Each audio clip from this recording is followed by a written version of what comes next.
2008년 11월 전국적으로 약 50개의 영업소를 운영하던 다단계 재테크 회사의 회장이 하루아침에 잠적해버리는 사건이 발생했습니다. 회장 본인을 포함해 최측근 임원 몇 명이 약 5조 원대의 어마어마한 금액을 들고 증발해버렸고, 가족은 물론 사돈의 8촌까지 끌어다가 돈을 투자한 수만 명의 투자자들은 말 그대로 날벼락을 맞게 되었죠. 대한민국 역사상 가장 큰 규모의 사기 사건이자 현재까지도 완전하게 해결되지 않을 정도로 엄청난 사기극을 벌인 이 인물의 이름은 바로 조이팔입니다. 1957년 경북 영천에서 태어난 조이팔은 가난한 가정 환경을 이기지 못해 초등학교만 졸업한 뒤 대구로 가서 일을 하기 시작합니다. 아무런 학력 없이 가진 거라곤 몸뚱아리 하나밖에 없었던 그는 10대 때부터 막노동, 냉동식품 도매업소, 도박판 등을 들락거리며 일을 했는데, 이 과정에서 대구 지역 조폭들과도 인연이 닿으면서 점차 쉽게 돈을 버는 음지의 길을 맛보게 됩니다. 그러던 중 조이팔은 친형이 먼저 몸담고 있던 한 다단계 회사였던 산융산업이라는 회사를 소개받고, 이 회사에서 본격적으로 다단계 영업일을 배우기 시작하죠. 당시 산융산업은 자기력을 활용했다는 의료기기와 자기 침구류, 자기 금장 목걸이, 자기호 등을 판매하는 회사였습니다. 산융산업의 운영 방식은 다음과 같았는데, 먼저 사업 설명회를 개최하여 고객들을 모았습니다. 이후 사업에 관심을 가진 고객들은 약 3일간 합숙시켜 교육을 진행하였으며, 이 과정에서 피라미드 형태의 판매 구조에 대한 교육과 함께 1억 천금을 꿈꿀 수 있다는 세뇌를 받게 됩니다. 이후 합숙 교육을 받은 고객들은 주변인을 끌어들여 250만원 정도의 자기호와 의료기기를 판매하면서 동시에 새로운 판매원으로 등록하는 것이었습니다. 이렇게 등록된 판매원은 기존 판매원의 밑에서 일을 합니다. 마지막으로 데려온 판매원들이 제품을 판매하게 되면 기존 판매원들은 판매 금액에 대한 수수료를 받습니다. 다시 말해 아래층 직원이 판매한 금액의 일부는 상위층 직원들에게 수수료로 지급되는 시스템이었습니다. 이를 통해 아래층 판매원들이 노력만 한다면 상위 판매원들은 편하게 수익을 챙기게 되는 것입니다. 산융산업의 이러한 판매 방식은 한국 최초의 불법 다단계였으며, 조이팔은 이 회사에서 영업부장을 맡아 일했습니다. 시간이 흘러 1990년대 후반이 되자 조이팔은 본격적으로 자신만의 회사를 세우기로 결심하고 산융산업에서 나오게 됩니다. 그리고 2004년 조이팔과 임원들은 치밀한 계획 아래 의료기기 임대업을 표방한 재테크 회사를 설립하고 투자자들을 모으기 시작합니다. 고수익이 보장된 투자 설명회라는 이름하에 조이팔 일당은 고령화 시대를 맞이해 의료기기 사용이 늘어날 것이라는 내용으로 사업을 홍보하는데요. 설명회가 끝난 뒤엔 본사가 직접 제작한 의료기기 전시장까지 데려가 체험을 시켜주면서 투자자들을 현혹하기 시작했습니다. 그가 저지른 사기 수법은 의료기 영렌탈 계약이었습니다. 먼저 확실하게 검증된 제품을 체험한 투자자들이 의료기기를 구입하면, 투자자들이 구입한 의료기기는 조이팔 회사가 모텔이나 찜질방 같은 곳에 빌려주면서 수익금을 받게 됩니다. 그리고 조이팔 회사가 받은 수익금의 일부를 투자자들에게 수수료로 주는 방식입니다. 투자자들이 받는 수수료는 상당히 높은 비율이었는데, 투자자들은 많으면 자신의 투자금의 38%까지 배당금을 받게 됩니다. 실제로 조이팔이 운영한 회사는 다른 다단계 회사들과 달리 정말로 약속된 날짜에 정확하게 배당금을 입금해줬고, 행여라도 날짜가 밀리게 되면 일일이 전화로 돌려 사정을 설명한 뒤 곧바로 입금해줬다고 합니다. 이렇게 어마어마한 투자 수익이 꼬박꼬박 통장에 돈이 들어온 것을 확인한 투자자들은 아무런 의심 없이 조이팔을 믿고 더 많은 돈을 투자하게 되었고, 꽤나 많은 수익을 가져다주는 이 투자가 입소문이 퍼지면서 가족, 친척, 지인들, 심지어 대출까지 받아 의료기 영렌탈 사업에 돈을 투자하게 됩니다. 어떤 이는 받은 배당금을 그대로 다시 재투자하기도 하였죠.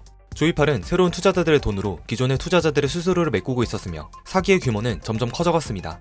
이는 전형적인 폰지 사기로 기본적으로 새로운 투자자들로부터 돈을 모아 이를 기존의 투자자들에게 지불하는 투자 사기였습니다. 문제는 주최자는 가지고 있는 돈과 함께 사라지면 후발 투자자들은 투자금을 전혀 회수할 수 없다는 것입니다. 이렇게 조이팔이 회사는 급성장하게 되어 전국적으로 49개에 달하는 영업소를 운영하는 등 승승장구하게 되고, 찬란한 미래를 꿈꾸며 조이팔을 신처럼 모시게 되는 투자자들의 규모도 수만 명에 이르게 됩니다. 그러나 철저하게 설계된 거대한 판이라는 것이 드러나기까지는 불과 5년이 채 걸리지 않았습니다. 2008년 9월 이미 업계에서는 가난으로부터 구원해줘 구세주의 반열까지 오른 조이팔은 큰 규모의 프로모션을 열게 됩니다. 강당에는 수천 명의 투자자들이 몰려와 그의 연설을 들었고, 조이팔은 이 모든 성공은 여러분들이 열심히 일해준 덕이고 현재 다친 다리로 인해 혼자 쉬고 있는 것이 미안할 따름이라며 눈물까지 흘리는 등 화려한 언변과 연출로 투자자들의 마음을 울렸죠. 그리고 불과 2달 뒤 그는 지난 4년간 투자받은 약 5조 원가량의 금액을 가지고 사라집니다. 그제서야 이 모든 것들이 사기라는 것을 알아챈 투자자들은 조이팔이 회사로 쳐들어가지만 이미 모든 자료는 폐기되었고, 그가 머무른 회사 본사는 텅 비어 있었습니다. 곧바로 신고로 받은 경찰도 조이팔을 체포하기 위해 수사를 펼치지만 그의 행방은 찾을 수 없었습니다. 졸지에 전 재산을 잃은 수많은 투자자들은 절망했습니다. 심지어 수십 개가 넘는 각 영업소의 센터장들마저 회장의 도피 사실을 몰랐을 정도로 철저하게 뒤통수를 맞았습니다. 피해자의 대부분은 은퇴 이후 노후자금을 불리려던 노인계층이 많았으며, 투자금이 많으면 많을수록 더 많은 인센티브를 지급받게 되는 폰지 사기 특성상 주변 가족들까지 끌어들이는 경우가 많아 집안 전체가 파산에 이르는 경우도 허다했죠. 피해자 중 일부는 충격을 이기지 못해 스스로 목숨을 끊는 경우도 있었습니다. 이 사건으로 인한 피해자만 전국적으로 약 5에서 6만 명에 달했으니 조이팔 사기 사건은 그야말로 대한민국을 뒤집어 놓을 정도로 파장이 컸습니다. 잠적한 조이팔에게 곧바로 수배령이 내려졌지만 끝내 잡히지 않았고 조이팔은 태안에서 중국으로 밀항하여 도피했습니다. 그런데 이렇게까지 큰 규모의 회사를 운영하면서 왜 그동안 한 번도 경찰의 수사망에 걸리지 않았을까요? 조이팔은 다른 다단계 회사들과 달리 회사의 규모가 커질 때마다 본사 중심에 지점을 두지 않고 처음부터 아예 다른 명의의 회사로 새로 설립해 경찰이 관심을 가지지 못하도록 했습니다. 그리고 그렇게 설립한 회사들 또한 주기적으로 회사명을 바꿨다고 합니다. 조이팔 회사에 소속된 직원들이나 영업원들은 회사명이 너무 자주 바뀌는 바람에 명함도 못 돌릴 정도였다고 하죠. 또한 혹시라도 경찰의 수사에 발각될 것을 우려해 보여주기식 본 계좌와 거액의 투자금이 들어있는 유령 계좌를 동시에 운영했는데 종종 경찰의 의심을 받기는 했으나 실제로 의료기기와 같은 제품을 구입하여 임대한 증거와 함께 본 계좌에 수십억의 임대 수수료가 있었기 때문에 경찰 조사가 들어와도 소액의 벌금만 내리고 수사망에서 빠져나오는 등 교묘하게 위기를 극복했다고 합니다. 조이팔의 비상한 두뇌는 여기서 그치지 않았습니다. 그는 애초에 유능한 자신의 측근들과 함께 자체 전산망까지 구축했기 때문에 수만 명에 달하는 투자자들을 효율적으로 관리할 수 있었습니다. 결정적으로 그는 사실상 수익이 나지 않는 의료기기 임대 사업이 얼마 가지 못할 것을 미리 알고 있었기 때문에 어떻게 완벽히 도피할 수 있을지 미리 계획을 세웠습니다. 반면 투자자들의 지갑을 열게 한 명분인 의료기기 임대 사업의 실상은 매우 허술했습니다. 애초부터 보여주기용으로 제작된 조악한 제품이었기에 거래처 판매가 잘 되지 않았고 수익 또한 나지 않았습니다. 하지만 그는 이 사실을 숨긴 채 의료기기가 몸에 굉장히 좋고 인기가 매우 좋다는 뉘앙스로 더 많은 투자자들을 현혹시켰죠. 앞에서 언급했지만 이 사기 기법은 아랫도를 빼서 윗도로 막는, 한마디로 시간이 흐르면 무너질 수밖에 없는 구조였기 때문에 조이팔은 디데이를 설정해두고 디데이가 다가오자 마지막으로 한탕 크게 땡기자라는 입장으로 대규모 프로모션을 진행했습니다. 이 마지막 전략이 성공한 조이팔과 측근들은 계획했던 대로 모든 돈을 가지고 중국으로 도피하게 됩니다. 이 도피 과정 또한 조이팔에게 뒷돈을 받은 경찰들이 은밀하게 그의 밀항을 도왔다는 의혹이 있는데 실제로 조이팔은 사업을 벌인 몇 년간 정치, 경제계의 거물급 사람들을 관리할 수 있는 수첩을 보물처럼 여기고 다니면서 뇌물을 넣어주었고 이 수첩은 도피할 때도 가장 먼저 챙겼다고 합니다.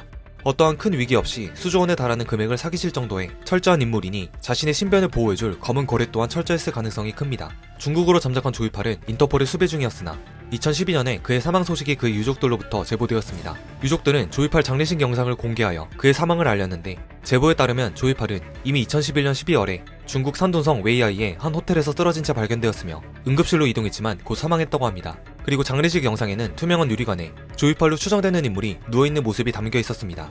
그러나 이에 대해서는 의문이 제기되고 있는데 친족의 장례식장에서 고인의 모습을 촬영하는 것 자체가 이상하며 화장 증명서에는 중국 공안의 도장이 찍혀있지 않아 조작 가능성이 있다는 점이었습니다. 그러나 경찰은 그가 살아있는 이렇다 할 증거를 찾지 못했습니다.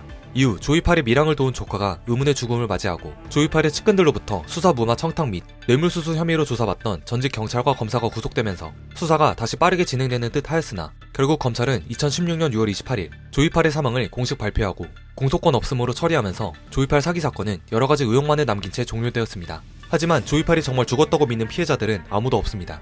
이 한 사람으로 인해 재산을 모두 잃고 가정에 파탄난 피해자들은 여전히 그를 추적하기 위해 힘쓰고 있으며 실제로 중국 내에서도 조이팔을 목격했다는 증언이 종종 등장하고 있습니다.